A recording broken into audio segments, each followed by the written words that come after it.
Well, we're really fortunate today to have a really eminent scientist who's known internationally, and somebody who we're having a discussion about how our paths have crossed several times. So Andy and I are kind of contemporaries, and we both applied to the same schools for undergraduate degrees, Santa Barbara and Humboldt, and to the opposite ones. He went to Santa Barbara, went to Humboldt, the same major. Fast forward to 1975, and I'm married, and my mother-in-law says, hey, there's this really neat guy at the nursery who works there, you should meet. And we go down to the nursery, and there's Andy Walker working in the nursery, and married too. So fast forward again, when I was appointed as a viticulture advisor, I see Andy in the 1990s, and he's just coming into his stride. That's the thing about plant breeders, especially when you're working with perennial crops, it takes a while to get things going. So we're going to hear today about how Andy's really speeding up the process, but I guess the average tenure of plant breeders at UC Davis, they worked to about age 90 or so. So that Andy's got at least 30 years to go, so thank God, because he's bringing a lot of good stuff to us. Let's give a warm welcome to Andy Walker. Thanks, Glenn. Was it good wine? It sounded like good wine with all the raucous laughter. It was a good sign. So Glenn asked me to talk to you about the breeding program and what we're doing and where we're heading. Some of these things are going to be more or less pertinent to you, particularly, I guess, maybe Pierce's disease. With climate change, I think you can almost guarantee that Pierce's disease is going to overcome that south-north barrier which exists right at the edge of Mendocino County and Sonoma County. As it warms up, we have all the vectors up here, we have all the host plants up here. What we're missing is the bacteria. And it's always been hypothesized that it's missing because of the cold winter temperatures. And it sort of dies out in those situations. But we'll see. The good news is I think we have some solutions. The bad news is nobody's voted for their Pierce's disease board ballots. No one's turned them back. In fact, the thing is going down from apathy right now. So whether you want to vote for or against it, you should just vote. Someone needs to turn in their ballots. That's the key thing. All right, a little bit of background information. So the work I'm going to talk to you today about is mostly funded by the California Grape Rootstock Improvement Commission, American Vineyard Foundation, both the Glassing Sharpshooter Pierce's Disease Board and the Improvement Advisory Board. There's a number of agencies that are funding these projects, and breeding is very expensive. There's really no university support for it. They give me the dirt, but I've got to, and the water, but I've got to come up with the conveyances, the trellises, the training crews, all the staff. So it's a very large program, and it takes a lot of money to keep it going. And as Glenn was saying, I'm now 61, almost 62, and starting to think about what's going to happen next. Who's going to come on and take that over? And my position was actually started de novo. It wasn't a replacement of Harold Olmo, who was my immediate predecessor in some ways. He was retired 20 years before that position was thought up again. And they hadn't really decided, the campus had not decided that we needed to am I going the right way or the wrong way? Needed to replace my position, not my position now, the breeding position. So the industry came up and said, we need a breeder on campus again, and hopefully that position will maintain and remain forever. But then I have to start thinking about what happens next. For instance, the germplasm I have, massive amounts of plant material with tremendous value for the future, and what happens to that stuff as we go on into the future? It's sort of an interesting problem. Some of the breeders have taken their marbles and gone home. You've heard about the strawberry breeders and the problem with the strawberry program on campus, and eventually led to all sorts of three-way lawsuits that were occurring, and that's all been straightened out. But it's a very difficult issue because it's a very large investment in a long-term program, and it's very, very unlike most other parts of the university. So it's a funny program. It's fun though. Let's go talk about rootstocks for a while and talk about where they came from and where they're going. They came from the invasion of Europe by a grape phylloxera from the United States, right? So you know that it was moved from the U.S., probably the northeastern United States. We're pretty convinced of that now, that it originated somewhere in New York or Pennsylvania and moved from there across into the other, looking for a new mic from here. They're tuned on or off. Okay. And it moved from there into probably Great Britain to begin with, and later on into France. Really brought by overly zealous plant collectors, hobbyists, horticulturists. All of you out there who think about gardening and whatnot and take a little bit of this here and a bit of that there, that's exactly how phylloxera invaded the old world economy. Before it came, of course, powdery mildew invaded from the same places, and downy mildew from the same places. In fact, we were pretty sure that phylloxera came because people were thinking about trying to control downy and powdery mildew with American species and American hybrids. Things like Catawba and Delaware and Niagara, all these old American hybrids were brought as substitutes for vinifera because they were resistant to powdery and downy mildew. At the same time, they brought phylloxera. So it's again one of these cases where you need to be careful about moving plant materials back and forth willy-nilly, and the good examples that follow from that. So the first way to approach this was to think about how it got there, and then realize that if it came from the US, that the United species were probably resistant to some extent. And the French came over and collected about 30 different species and brought them back and started studying them, looking for their ability to resist phylloxera. And the first thing they discovered was only 2 of those species root from dormant cuttings. Therefore, only 2 of them could be rootstocks. That was Vitis riparia and Vitis rupestris. So they reformulated all the vineyards on those species. They used the St. George, or Rupestris Dulot as they call it. They used Riparia gloire, a direct selection from Riparia. Those vineyards grew beautifully, and about 10 years later they all started collapsing because neither of those species takes up enough iron on calcareous soils. And the soils were primarily calcareous, so they weren't able to survive in that case. So I always tell my students, the reason the French in particular hate you as Americans is not your Bermuda shorts. It's really the fact that we brought over powdery mildew, downy mildew, black rot, and phylloxera, right? Those are the key issues. And the phylloxera present was multifold. It was a two-step process that went along. So they came back to the U.S. and they said, well, what else can we use to supplant this lack of iron uptake in these species? And they went to see T.V. Munson, the father of American viticulture. If you don't know about T.V. Munson, you should read up on him. He's a fantastic character. He was the president of the Hort Society, U.S. Hort Society, back at the turn of the century, 18 to 1900s, so a long time ago. And he directed them back to Texas, where they collected Vitis berlandieri that grows on limestone cliffs and hillsides.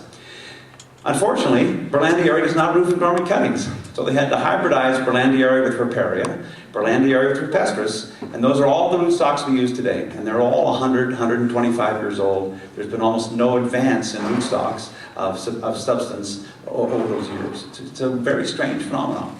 It's strange in a couple of ways. One, that we'd be so complacent about this, number one. Number two, that they are effectively resistant for that period of time, which is even more important. So here's a plant that's resisted phylloxera, these whole series of rootstocks, for a very, very long time and very effectively. So that really means to me as a geneticist that the resistance to phylloxera is multifold and multigenic, is controlled by many different genes doing many different things, and the insect is unable to overcome all those strategies at the same time, and it's been stable resistance. Doesn't mean we should be complacent. Where I'm still studying phylloxera resistance, we still don't really understand phylloxera resistance in many ways, but it's been fairly durable resistance. Looking at these species, I think, is also very helpful. There's a whole area now called landscape genetics or ecological genetics, where you take all the information you can derive from the environment and all the information you can derive from the genetics of these things, put it all together and see how it sorts. And that's what we're starting to do with a lot of these species from the Southwest that we'll talk to you about later on. But it's also really instructive just to look at how they grow. And Vitis riparia grows along in the riverbeds. That's why it's called riparia. It's a riparian habitat species. It has extremely shallow roots. The root system is not at all a storage organ. It doesn't need to be. They just wander sort of near the surface of these alluvial fans, and they get enough water in that way to support the plant. It's also a plant that generally is very early and very short season. Most of those are northerly accessions that we've used, things that come from the northern part of the range. And they have a very short growing cycle as well. They propagate beautifully, they grow fairly vigorously, and it's, again, not at all drought resistant whatsoever, right? Because it's growing in these riparian sort of situations. Here's Vitis rupestris, probably the most important species that we use in rootstock breeding, and now it's almost extinct. It only exists in southwestern Missouri. It used to grow from Pennsylvania down into Texas on this big swath. That swath is famous for one other thing besides being full of rupestris. It was the route at which all the Easterners were sent westward and said, go west, make your fortune, but get out of the East Coast because there's too many of you. And in the 1840s, the government said, take some money and a mule and a wagon and head to Texas. And essentially people did. And rupestris is an unusual plant. It's not a vine, it's a grape shrub. And it grew in all the watering areas for the cattle as they walked across the United States, and it was eaten alive, just taken out and destroyed. So it's in a few little isolated spots now, And it grows in these churty creek beds, not in alluvial fans, but these are highly erosive creek beds where the water rushes through after those 5 or 10-inch rainstorms you get in a few days, as we just had recently in Texas again. It pulls all that the fine alluvium away. It leaves just this churty gravel. And so it's a very different environment. So what does that make rupestris? It's not at all drought resistant. It's drought adapted because it has a very deep, aggressive root system to hold itself in place. So it's a different sort of plant. Completely different strategy in terms of root system than riparia. And if you cross riparia by rupestris, you get a whole range of types, flat roots, deep roots, intermediate roots, that range between those two parents. And the riparia type things are better from a nursery perspective because they root more easily. They have longer internodes, the longer distance between the nodes, fewer laterals. They tend to be a little bit less shrubby, so they're easier to work with. The rupestris ones have deeper roots, more shrubby appearance, but they're not favored by nurseries because it's a whole lot extra work to produce those cuttings and actually generate new plants from them.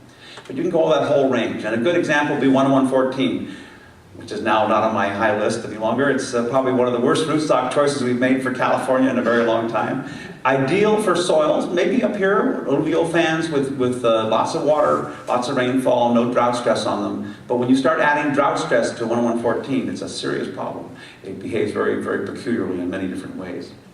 So we'd be better off looking at the other end of the extreme, things like 3309C. Which has much deeper roots, behaves much more like St. George, and if you wanted to use that one, it would be closer to a St. George rootstock than a riparia type rootstock.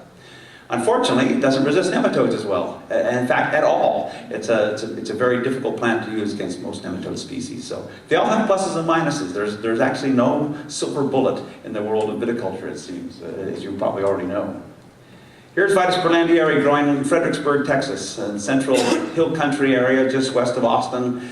This area is mostly limestone plateaus and sort of swales and whatnot, but mostly calcareous area. And this is in the middle of the 10-year drought that Texas went through. They're out of it now. And all the trees around these plants had died, and this berlandieri was growing beautifully on those trees. Not excessively, but it was still alive and growing. So it's a very different rooting strategy. And in fact, we've been working a lot with how those roots work and how they might function and how we can use them in drought situations. And it's, again, compounded by the fact it won't root from dormant cuttings. So we have to then hybridize it with different backgrounds to make sure we're gaining both rooting and nursery quality and good drought tolerance at the same time. There's some other strategies that plants use. This is Vitis monticola on the left, sorry, this little shrubby thing. This is the only grape species that grows away from water. All the grape species, every one you can find, even in the desert regions of the state and across the Southwest, are growing with some permanent source of water, a spring, a creek, a catchment. There's some explanation for why that plant is growing there. And the monticola is on mesquite and juniper on incredibly dry areas in western Texas. It's the only truly western species that really doesn't have a water source. And how does it survive? Well, it uses the very common drought strategy. We've been bumping our heads against this in terms of how we're going to address it for breeding, how we're going to move forward with better drought resistance, and if we can. And it survives drought by not growing. It's a very common strategy. It's sort of amusing, but it's the truth. Plants that eke out a living sort of on the edge of that ecological gradient, they're out there on the side without any water, they're able to survive by basically storing water, but usually not growing very much. And that's been the downside of monticola. Put it on beautiful soils in Davis, 20, 30 feet of uniform clay loam, it still doesn't grow. So it hasn't really helped us very much. And the other extreme is Vitis candicans. This is the most serious of all the grapevines. This is the Mustang grape of country music. It's a very strange plant with horrible fruit and a massive, massive plant. It'll grow 80 and 90 feet up a tree and pull those trees down. So it has a massive root system. This is one of my graduate students. You may not be able to see at the back, but there's a little tiny stick figure at the bottom of this photograph, and at the top of this tree, 80, 90 feet above that, is the height of this plant. And it's a really an incredible plant. If you drive from Dallas to Houston, along any of the major roads, you will see this everywhere, and you'll notice it's pulling down the trees. Most grapes are short-lived because the tree outgrows them and shades them out. So they're in the forest areas, but they're always at the edge of the forest areas. But candicans, or the Mustang grape, just pulls down the forest. So it's a very different sort of plant, incredibly vigorous. Probably more vigorous than we would like. But certainly a very large root system would mine water well and really work as a more drought-adapted species that way. So in terms of rootstocks, we produced a bunch of new ones, just to give you some sort of the background. You'll notice there's not much of that Berlandia area in these backgrounds. These are the GRN series of rootstocks that we patented and released about 3 or 4 years ago, and now I think maybe 5 years ago. They have different species in their backgrounds, but you'll see Riparian in there a lot. You'll see Rupestris in there occasionally. Those species are there to make them root more effectively, and we have to use them for that process. So we're getting resistance from Ramsey, from Champigny, which is based on candy cans. We're getting it from rotundifolia. In this one case, GRN1, that rootstock resists all the known nematodes, and all at the same time. It's incredibly resistant to nematodes. It's done pretty well. It has rotundifolia, and it might resist fanleaf. We're not quite sure. We won't know about that phenomenon for probably another 5 years, 4 to 5 years. We've been spending a lot of time with it, but haven't gotten there. But the rest of these are very effectively resisting nematodes of all types at all at the same time. They haven't really caught on yet. They're starting to catch on a little bit, but not in a big way. But these stocks were bred not for general use. These stocks were bred for people to replace vineyards that had high nematode counts and where you didn't want to fumigate or couldn't fumigate, so that whole aspect has come around, and you're looking for an alternative that will survive in those spots. And that's what these stocks are for. They're not designed for general sites, general use, but for those really intense situations with serious nematode pressure. I can leave these slides with you, with Glenn, if you need a copy later on, you're welcome to have them. And these things all resist 3 strains of root knot nematode, including 2 strains that feed on Harmony and Freedom, the standards that are root knot resistant. So their resistance is already broken down in field use in the San Joaquin Valley. It's still not broadly breaking down, but it's in patchy areas. So they resist those. They resist them all at the same time. They resist Syphiema index. They resist these nematodes at high soil temperatures, where these resistances typically break down. And they have other benefits too. So they have differential resistance against citrus nematode, against ring nematode. Ring nematode is probably our major replant issue in terms of a nematode problem. The counts get extremely high. They don't really damage that original vineyard very much. But when you pull in October and plant in the spring, you're going to find that ring nematodes have a huge impact on those new plants. If we fallowed for 2 years, maybe even a year, we'd be able to reduce those populations substantially and have a much better take on those new vineyards. But we tend to pull in the fall and plant in the spring, violating that first and primary tenet of agriculture, which is fallow and crop rotation. We don't crop rotate, we don't fallow, and we're left with this sort of problem. But if we're going to do that, here's some choices that might be available. We have some data on these materials now in field plots. They're up and growing and fruiting at this point. They're relatively vigorous, closer to 1103 Paulson in terms of vigor than 1114 in terms of vigor. They're relatively fruitful, and it will take years and years and years before we know how to use them in every site. And as you know, most of you have seen rootstock trial data, and you're wondering, or you should be wondering, why are we still trialing rootstocks that are 100 years old all over the place? And why don't we know more about them? And the truth of the matter is, unfortunately, after 30 years of research at Davis on rootstock use and behavior, and 30 more years before that time period, and even further back, the truth of the matter is, the most important component of rootstock behavior is the site. The site trumps all. It really influences how they behave to a really huge extent. So it behooves everybody to be playing with rootstocks a little bit on their own sites to see which ones perform best on their own soils and situations, which ones give you the wines that are adapted best to your winemaking practices. Just like clonal selection, you do it in the same way. You should be running short little clonal trials of your varieties to make sure that you've chosen the best set that really do the best job. But the site trumps all in both those cases. So they're decent stocks, and you'll hear more about them over the years, I think. And eventually you'll start using them, I hope, before I'm in that last 30-year phase of my career, as Glenn was talking about. So what are we doing then with these things to speed up this process? Well, we're trying to develop markers, genetic markers, to these different resistances and traits. We're trying to figure out, can we use signposts in the DNA to recognize these, or to identify these resistances and blend them together based on molecular breeding, in essence. This isn't GMO use. I'm not talking about splicing out genes. I'm talking about recognizing those genes by finding their sequences in the DNA and being able to speed up this whole process instead of waiting years and years and years to evaluate them under field conditions. Know at least which ones are susceptible to throw those away, and even better, to find the ones that are resistant in multiple combinations and include those. So it's something we're working on diligently. We're trying to add salt and drought resistance to the GRN rootstocks, and I'll show you some plants later on where we've done this now. They're ready for field trialing, and we'll see how they function over time. We're trying to get better forms of ring resistance. So ring nematode resistance is really only found in rotundifolia right now. So O3916, which some of you might be using to control family virus in various areas, has excellent resistance to ring nematode. Terrible resistance to root knot nematode, excellent resistance to dagger nematode, but the big resistance it has is sort of an extra added bonus is the ring nematode resistance. But because that resistance is coming from rotundifolia, and rotundifolia does not root from dormant cuttings, not just a little bit or poorly, it doesn't root at all from dormant cuttings. This is a difficult stock to work with, and it's a difficult species to work with to combine these characteristics. So we're looking for other sources of resistance. We found a few. Some of these peculiar plants we found in the Red River area of Texas, and some in New Mexico and into Arizona actually have excellent ring resistance. So we're using some of those now that are more viticulturally appropriate and adaptable. We're trying to control vigor in two directions. We're trying to induce more vigor and put less vigor into rootstocks. And when we look at them, we're trying to make sure when we select for a given trait, we have vigorous materials and less vigorous materials. So we want to make sure there's a choice, at least for a given characteristic, of having both a little bit more and a little bit less vigor in terms of root capacity.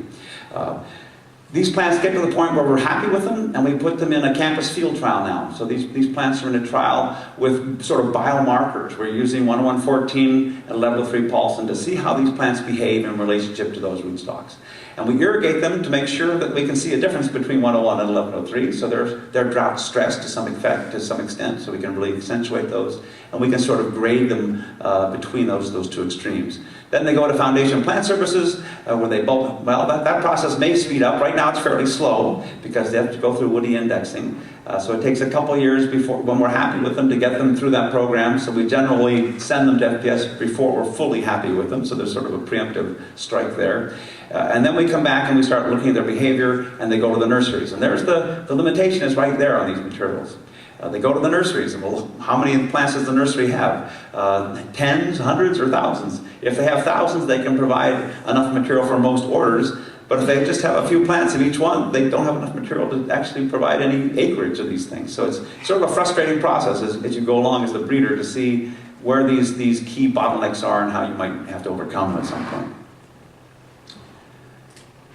So in terms of wine grapes, what are we doing? Well, that's been sort of fun. And it's been fun in a number of ways. I have an article I just finished about a month ago for The Conversation. It's this funny online journal that comes out on sort of topical news items. And they wanted me to write about wine grape breeding, how we can possibly move forward with wine grape breeding. I said, wow, that's fantastic. Wine grape culture is the most backward form of horticulture that exists. We haven't changed our plant materials in 100 years. In fact, we're proud to have not changed our plant materials. We rely on stuff that was developed ages ago in some situations. It's a very peculiar situation. You can imagine, you can see new improvement. Even in table grapes, we improve them all the time. We're constant moving forward with table grapes. Thank you. And raisin grapes, we're improving raisin grapes, for goodness sake, at this point. But we're not improving wine grapes. And we depend upon clones. We're not even really sure what clones are. We're not even sure they're real because the environment has a bigger impact than the genetics of those clones. And we're now facing a time period, staring us right in the eyes at this point, whether you believe climate change is human-induced or it's political football or anything else, it is changing without question. Things are changing and altering, and people are suddenly realizing, wow, look, we're going to need to change these varieties in some way. Well, clonal variation is not going to do it. This is the golden era of breeding, of grape breeding, just staring at us somewhere down the road here, 20 or 30 years. We have to start making new varieties to address these changing climates. And it takes a long time to get them into the whole process. It's going to depend upon us, you, all of us as a community, saying we're not going to sell wines varietally anymore. We're going to sell them based on region and place, just like we used to do.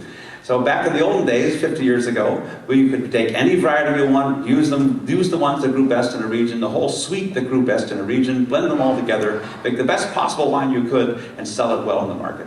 And it's largely the U.S. responsibility for getting involved in the Organisation Internationale de Vignes in France, in the OIV, and saying, lo and behold, the Americans are too stupid to know what Burgundy is, and Bordeaux is, and Champagne is.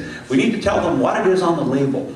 That label has to say Cabernet Sauvignon, Merlot, Chardonnay, Pinot Noir. And that was the beginning of varietal labeling and the end of the ability to use varieties correctly. That's the key issue here. We have to be able to use those materials and generate wines with new stuff. We have to have that whole palette of different characteristics that's not available from a clone perspective. So we can make a lot of rapid advances now. We actually understand a lot of these characteristics and traits. We can use all sorts of fancy chemistry now to detect aromas and flavor profiles and phenolics and anthocyanins, the whole suite of things we like to look at in a very rapid process. And we can actually make good progress on grape breeding. So it's going to be exciting. And you think, well, maybe this would or wouldn't happen. But remember, at least at the $15 to $20 and above level, we've really marketed place extensively already. Those regions of the world are not going to move. People call me all the time and they say, with climate change, what's going to happen to the wine industry? Is it all going to move to Laytonville from here up the valley? Is it going to move from there up even further into Oregon and Washington? So, well, no, it's going to stay in those areas. We've invested a huge amount of money in facilities and base and in marketing, and we're going to have to change the varieties to adapt to that because we're going to lose that climatic influence. It's going to change in some way. That's not guaranteed. It might get colder. We have to move further south, or perhaps. Who knows what's going to happen in reality. But we do know we're going to start changing these varieties. It's going to be a different change in the whole process. So I think climate change may have a great influence on winemaking because it's going to free you up. So you can actually use a wider series of varieties to blend more carefully and blend more freely. So we have lots of materials as we look through these things. Some of the problems in the past from breeding were actually, what are we breeding for? So we can breed for quality and differential acid expression and maturity without going outside of vinifera. But once we get into the resistance category, where we say maybe we want to have some powdery mildew resistance or downy mildew resistance and start using these things more correctly, we have to go into the wild species. And that's been a problem because the wild species have notoriously poor fruit quality. That's things you don't really want to use. The very high malex, very low pHs, extremely high acidity, bitter, astringent fruit characteristics. They can all be diluted down, but it takes multiple generations of crossing back to a vinifera parent to really improve that. At the same time, selecting for the resistance characteristics to make sure you don't lose that resistance in the background. So we started that process. We started on Pearson's disease, which doesn't really concern you guys much at this point. Maybe in the future, but not much in Mendocino County. But we started with PD resistance. And now we're bringing that whole technology into powdery mildew resistance to try to address that problem as we go along. One of the problems with hybrid direct producers, which we tend to affectionately call the French hybrids, but the French don't like to call them the French hybrids. It's sort of like being in Texas when you see cotton root rot. It's really Texas root rot around the world, but in Texas it's cotton root rot. As we look at these problems and think about them, there's been a long history of these materials being used. In fact, before rootstocks were developed, the French hybrids, the hybrid direct producers, were produced first. That was their first means of approaching the phylloxera crisis, was to actually breed plants with good fruit and a good root system. They couldn't do it. The fruit wasn't good enough, and the resistance wasn't high enough. But the byproduct was a bunch of material that has tremendous resistance to mildews, to downy and powdery mildews, and extensive cold hardiness from a lot of that stuff because it was riparia-based and gave them more background there. So it's still running around in breeding circles. We're still using that material, and we're working with it and making crosses with it too. There's other problems besides these things. So not only were there the quality not up to snuff, and the biggest problems with the quality was the foxy fruit character, particularly wine character. That fox character really is more of a fox den smell, and it really only comes when you finish drinking the glass and you pour out the wine and you smell the glass afterwards and you realize, wow, this really didn't smell very good. And the other thing you notice in a red wine is that instead of having red-purple pigmentation, they have blue-purple pigmentation. They have diglucoside anthocyanins. So now we legislate against the wines that have that hybrid background, particularly in Europe and in the EU, and they're trying to prevent another characteristic, which is tremendous productivity that comes along with these varieties. They don't produce naturally 5 to 10 tons per acre. They produce naturally 10 to 15 tons per acre. They're highly fruitful.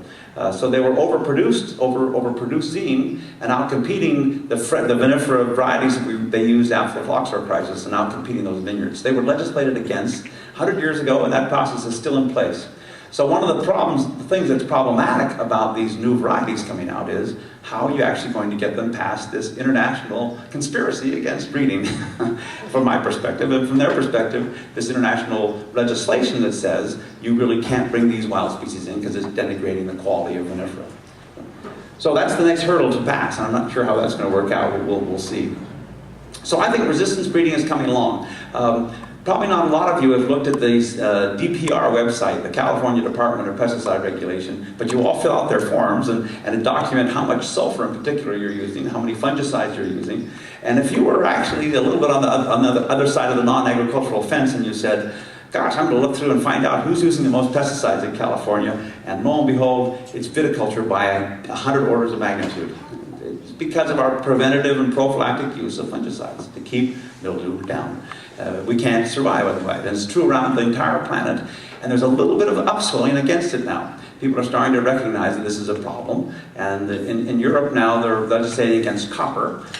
They've used copper sulfate for 100 years in Bordeaux mix and straight, and it's in the soil. And copper ties up very readily with any soil matrix whatsoever, but they've applied a huge amount for 100 years, and they're worried about it getting into the water table at this point. So they're going to legislate against copper. That means you can no longer have organic or biodynamic vineyards in most parts of summer humid Europe. It won't be possible. You'll have to use synthetic fungicides again to control that problem. So copper won't be in the toolbox. There might be some other more organic approaches, but they're not as effective as copper, that's for sure. And there's going to be an issue there. So that's coming right on the horizon very quickly. In fact, the other day I got reamed out by a few major industry people because I used the word fungicide. I said, we're not calling them fungicides anymore, we're calling them mildewcides to make sure that we're sort of separate from that whole pesticide realm. Well, that's marketing again, and it's public perception and whatnot, but in reality we use a lot of fungicides to grow our grapes. So I think between climate change and the public recognition that maybe we don't want to have so much pesticide use, fungicide use, mildewcide use in viticulture, we're going to see a movement towards more variety development, and it's started already. In fact, it started, you've heard that the grape genome was sequenced, one of the first plant genomes to be sequenced. That genome was sequenced not because somebody wanted to know what Pinot Noir was really like.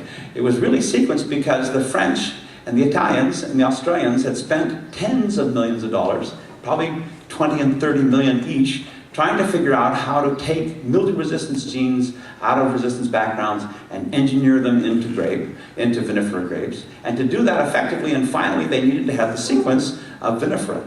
So they actually forced that on the process. It didn't have to be Pinot Noir. It could have been a lot of different things, but that was done to really find those genes to help finalize this problem. That resistance originally was coming from rotundifolia, and we didn't talk much about rotundifolia, but not only is it hard to root, there's a different chromosome number than all other grape species, and when you hybridize it with vinifera, it comes out with 39 chromosomes and it's sterile. And not only is it sterile, it has very poor genetic homology with vinifera. And there's lots of areas that don't pair up well and don't recombine. I know now we're drifting back in that area. Whenever you say genetics and DNA in the same sentence, people go, oh, they fall their sleep. But the key thing is, because of that lack of recombination, they can't find those genes. So they spent all that money on the genome sequencing of Pinot Noir too to really work on this, and they can't find those genes because the basic genetics was flawed to begin with. They're still resistant, they still have markers, but their goal was to find that gene and conquer the world by engineering it into all the vinifera cultivars and being able to sell mildew-resistant cultivars. So that was a good thing in a way, right? So we sort of subverted that in some regards.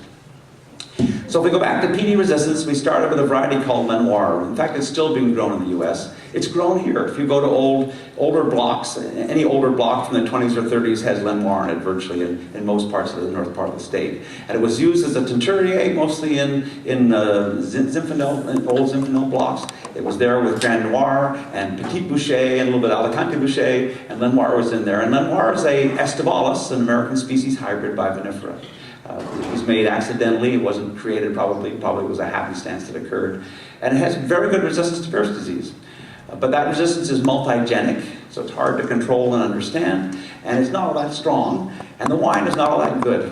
So if you venture across the southern United States into Texas and Alabama and even into Florida, you'll see the red wines there are made mostly from Lenoir, and you'll realize why they haven't been very successful if you drink some. They also made a variety called Blanc de Bois, and that's also quite resistant. That's a more modern creation that was created probably in the process that began in the 60s and went through the 70s for release. And Loire's parent, its vinifera parent is a table grape. It's not even it's cardinal, right? It's cardinal table grape that's in the background of this thing. It's not even a wine grape, but it makes a nice aromatic wine that also has that foxy character and a bit of issues with it, but it doesn't have that strong a resistance, but it's not too bad, sort of intermediate. That's the best they can do after 100 years of breeding. And before that, they did another 200 years of breeding, more in a more primitive sense.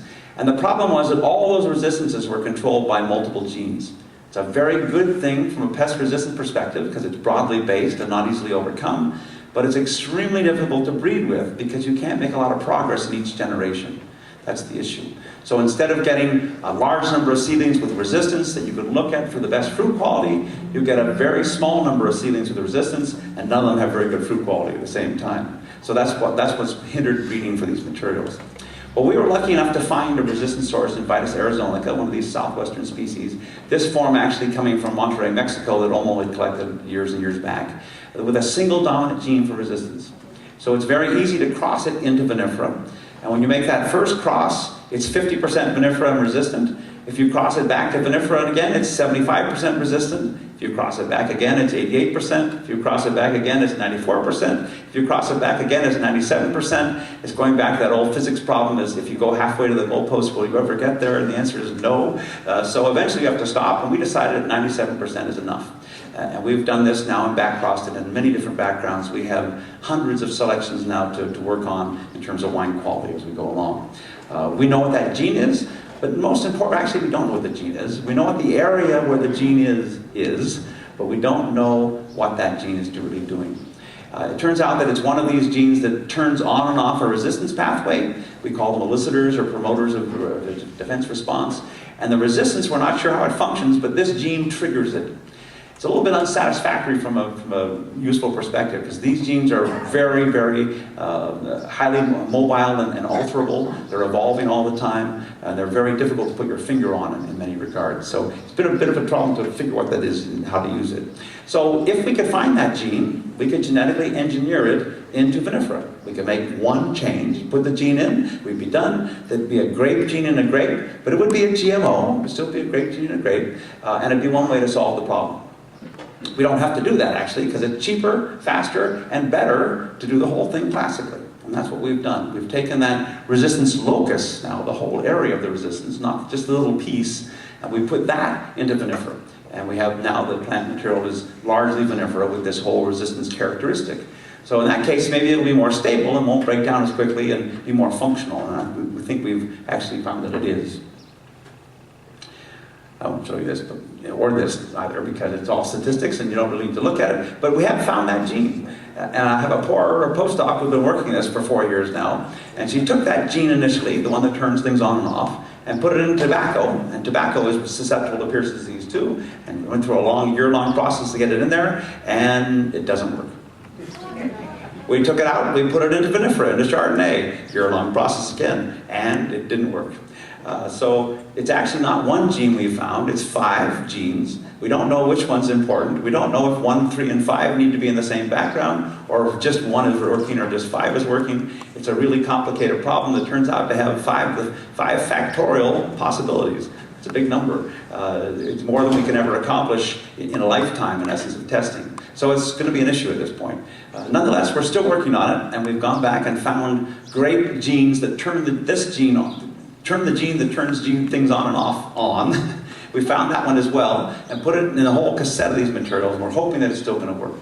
Not really because I want to create new GMOs. I actually think that they have a big problem. The biggest problem is they're not going to function the same way as a classical bred material would, because the classically bred material is looking for a whole phenomena, and the GMO is just tinkering with one little part of that phenomenon. So it's a very different sort of approach. And it's always cheaper to do it classically, no matter what they tell you. And it's always faster, no matter what they tell you. The only reason to use GMO is if we didn't have those resistance genes available to us in a natural sense. That's the real relationship here.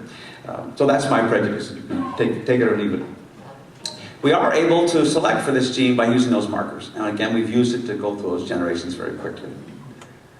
And the plants now look like vinifera. I should have put the other shot in here that shows you where we started. Vitis arizonica has about 4 or 5 berries per cluster. They don't ripen evenly. If you taste them, they're incredibly astringent and herbaceous. And if you look at what they do to your tongue and teeth after you chew on them, they're full of pigmentation. It's unbelievable. It's a tremendously different sort of plant. But here we are now at 97% vinifera through all those multiple generations of back crossing. And when you cross to that last parent, the only unfortunate thing about grape, well, there's a number of unfortunate things, but one of them is, because of that high heterozygosity, and they're also not only highly heterozygous, but they're obligate outcrossers, just like people.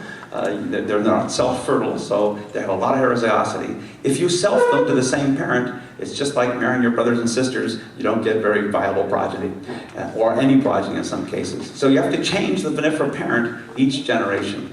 But they look, in the end, that last generation, this was a cross with Pinot Noir, although it's not Pinot Noir, it's Pinot Blanc. It looks a lot like Pinot Blanc. It has the same sort of leaf. It has a lot of fruit characteristics the same, a lot of wine characteristics the same. So our goal was to take about 20 of the major varieties of the world and make sure we had at the 97% level a suite of those things to choose from that would more or less these important varieties. And that's what we've done, and that's what we're sorting through. And we're about halfway through the process of sorting through all those plants. And in the early generations of these crosses, we didn't generate very large populations. We didn't need to. We knew we wanted more vinifera in the background, so we went through it very quickly. And now, with this last generation, we have thousands of plants. And actually deciding which ones are good or bad is not that easy.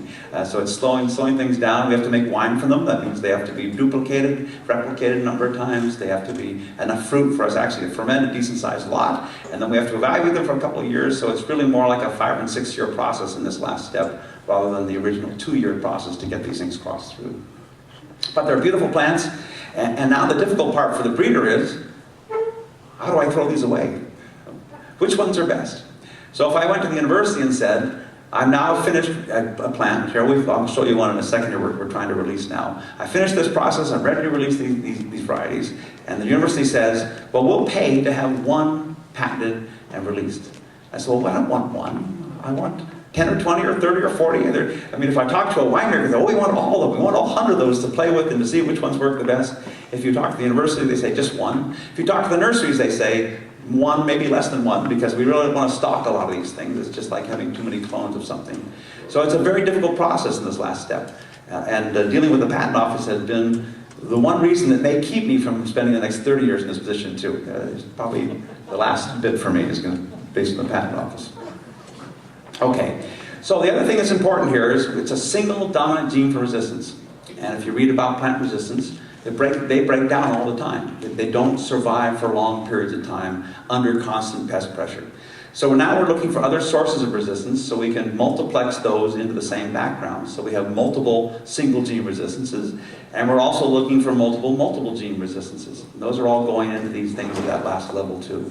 So we're trying to broaden that base and make sure we have something that'll last forever out into the future, as opposed to one vineyard cycle perhaps, or 2 vineyard cycles.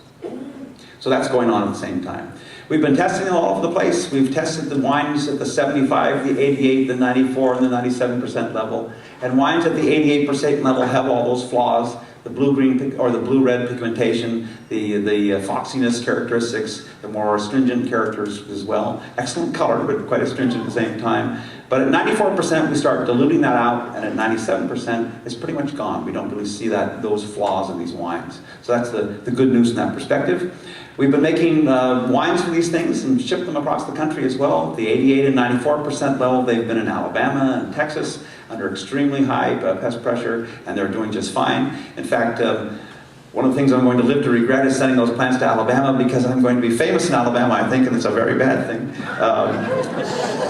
They have a bigger problem, of course, than Pearson's disease there. They have an intense downy mildew pressure and intense black rot pressure. These grapes may not survive for that reason. But there's this guy in Alabama who's hooked on to me, and I get calls from him all the time, and is convinced the university to let him grow a couple of acres, 3 or 4 acres of this stuff, and it's starting to spread all over the place. We'll see how it goes. It'll be very interesting. A lot of plots in California, in Temecula and Napa. Most of those plots we inoculate, so not only do we leave them under natural pressure, but we're inoculating them as well.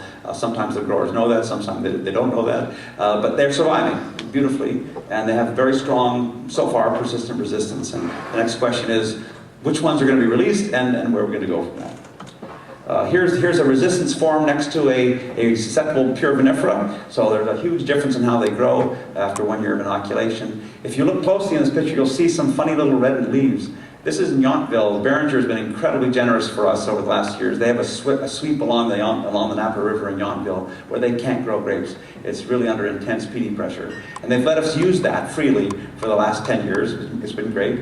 And we inoculate there all the time, and we test plants all the time. We're really confident in those reactions. And guess what's happening in that block? The other scourge we hear about all the time is showed up. It's red blotch.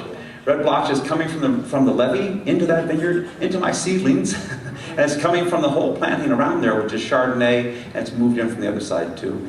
Very rapidly, very aggressively over the last 3 to 4 years. So when you hear there's no vector for red blotch, the real truth is we don't know what the vector is, but it's very aggressive and very effective. It's causing a big problem. So we're going to have to lose this plot. We have to pack up and leave. We have to find another spot where we can really effectively grow these things. There's our first release. It's more or less like a Bordeaux grape. Its last parent was Petit Syrah. Before that it had Cabernet and Carignan in it. So one of the Ruby Cabernet siblings was crossed with this as well. It's been tested for years. We have multiple tests in the greenhouse and very intense inoculation. Fully resistant, works beautifully, and pretty good fruit quality. Very, very nice fruit quality. I didn't bring any wines to show you, but if you ever want to come down to it, we're going to have some wine tastings in Sonoma this year and one in Napa later this summer. Where this will be showed. They work even better as blenders. So that was our whole initial thought. A long time back ago when we first started this project, we started breeding for table grape resistance, knowing that the acceptance of that was going to be higher. And there was a big outbreak of Pierce disease in the table grape districts, and we thought we'll finish this problem, no problem, we'll move right through it. And it worked out pretty well until the PD board discovered that the table grape people were not putting any money into the assessment whatsoever because they weren't wine grapes. So the agency came to me and said, we're canceling your project. I said, well, you can't do that. They said, well, the table grape guys are not paying for this. So, well, I'll work on wine grapes. And that's when we switched to wine grapes. So if you actually go back in these parentages, they're almost all table grape backgrounds in those first couple of generations, and we moved to wine grapes afterwards. So it's sort of an interesting problem as we move along through these. All sorts of neat little stories in the background of these things. So this has moved well. It's now been announced to the university, and we're now in the process of getting it fully patented, and we're hoping to release it. I had hoped to release it in the spring. I'm hoping to release it before the end of the fall, into the winter at some point, and it'll be available. And it'll go back to the use again, too. We really designed these not to be varietal wines. We designed them to be blenders. We hope we could use that 75-25% blending restriction and you could repatriate your Pierce disease zone with these varieties and blend them freely into what's growing nearby. So that was our original hope, was to use these things as distinctive, but blenders as well at the same time. So I think they can be used beautifully that way, and we've made the wines that way, and they're appreciated more than the varietal wines. We compare them both with the PD-resistant material and the other part of that blending complex, and invariably the blend is rated more highly in all of our taste trials, as is usually the case, as you know already. A little bit of data here, you probably can't see much, but they behave like vinifera. All those characteristics, the malate problems, the pH problems, the pigmentation problems are gone. They act and behave like vinifera. And again, we have a lot of these to choose from at this point. And just a little note at the bottom there to acknowledge ETS Labs has been very generous in the fruit evaluations for these groups. So the next phase of this process is to link in other resistance backgrounds. That's where we are now. We're starting back to square 1 or 2 at this point and crossing in these different resistances. We know they're different because we've looked at them genetically. We've done diversity studies. We can tell that resistance is controlled by different regions of the genome. So we can start blending those and stacking those together so we have a broader base for resistance too. Okay, a little quick bit on powdery mildew. It won't take very long because it's sort of amusing. The French and the Germans, and not the Germans so much, but the French and the Australians and the Italians have been using resistance from rotundifolia that was probably mostly generated by Harold Omo and was incorporated in their programs over the years sort of surreptitiously. Now it's come back and they found a resistance gene, the one I mentioned earlier on. They're calling it RUN1, resistance to Insinula necatar. That's the old scientific name of powdery mildew. And they found it and placed it on chromosome 12. So we sat back for many years and watched all this work going on, and I thought, yeah, well, there's not any reason to jump into the foray yet. Let's see what happens. And they were clearly not using the markers that they were generating in a breeding perspective. They were using the markers from a genetic engineering perspective to identify the gene, whereas I was using them, or wanted to use them, to identify the trait, that whole characteristic, and use them in breeding so we can effectively screen out the populations more rapidly. They didn't want to breed them, they didn't want to cross them, they didn't want to go through those hurdles to actually get material that's not 100% vinifera in the background. They wanted to think through it as a genetic engineering project. So we were able to sit back and watch this happen, and we've been doing a lot of mapping work based on their work. We've identified another resistance gene from rotundifolia on chromosome 18, and there's another one on a different place of chromosome 18, and the Germans found one on chromosome 15.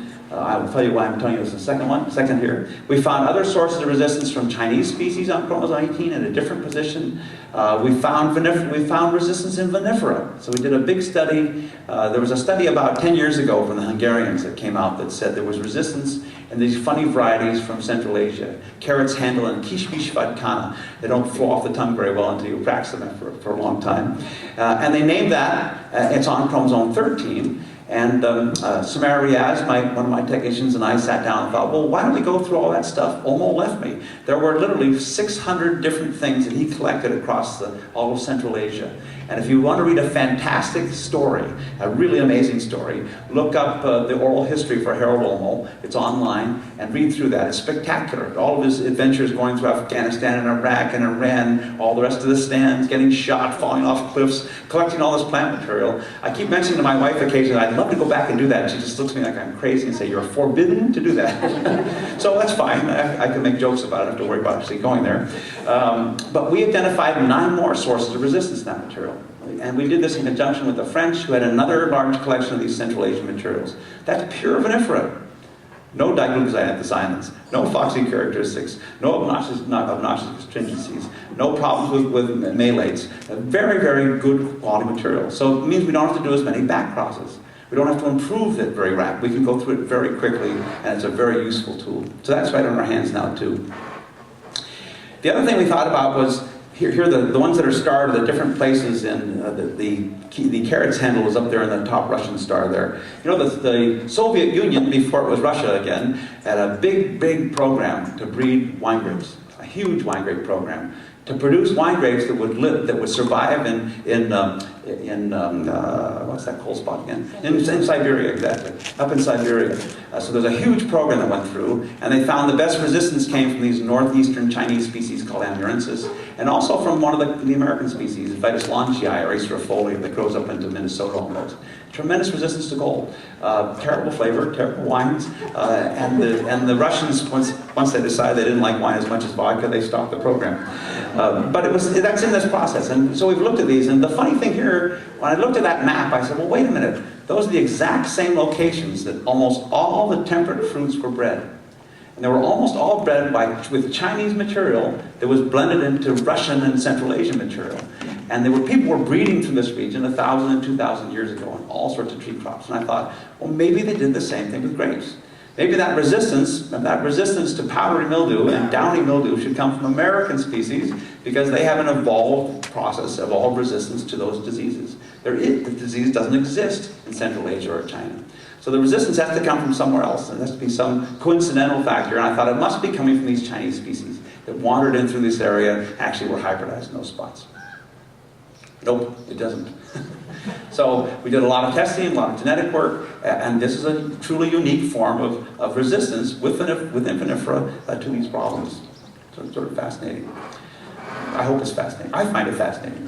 These little flagposts down here at the bottom are actually all the different chromosomes and where we find these different genes on different chromosomes. And why do we care? Because it's really important that if we're going to stack resistance genes together, combine them together to give broader resistance, that they do something different.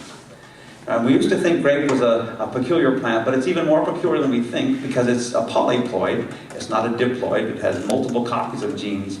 There's a good chance that we have multiple copies, and you put 2 of them together blindly, that they do the same thing, and they won't cause any difference in terms of resistance. So we want to make sure if we're stacking these resistance genes together, that they actually do something different. And that's the last phase of this project, is to finish that out.